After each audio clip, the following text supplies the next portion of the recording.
Hey, this is Jason with Banna Properties, and today I want to make a short video to talk to you about zoning regulations in the state of Missouri. Zoning regulations in Missouri are put into place by local municipalities and counties in order to control the land use and development within their jurisdiction. The regulations typically divide areas into different zones, such as residential, commercial, industrial, and agricultural, with specific rules and restrictions for each zone. There can also be subsets of these zones. For instance, residential might be R1, R2, etc. For residential zones, they would typically have regulations on things like the number of units allowed per lot. So maybe an R1 would only allow one single family residence to be built, whereas an R2 might allow for a duplex to be built or a multifamily residence.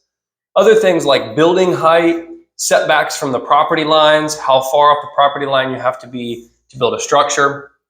Commercial zones might have regulations on signage, parking, or even building design based on the local city development plan. Industrial zones often have regulations on things like noise. So if there's a factory that's very noisy, they usually have it in the outskirts of town away from residential zones. Other things in industrial zones could be regulations on emissions or even hazardous materials and their disposal. And then agricultural zones have things, often regulations on land use, things like crop rotations, watershed practices, conservation practices, percentages of timber that can be cut. Zoning regulations also can include things or provisions for special use permits. What is a special use permit? It would be where maybe a use that's not normally permitted within a particular zone could be allowed through a special use permit. Often you'll see this where the city has grown around an area, so maybe there's a commercial locale that has a special use permit, whereas a residential development has engulfed it as the city has grown.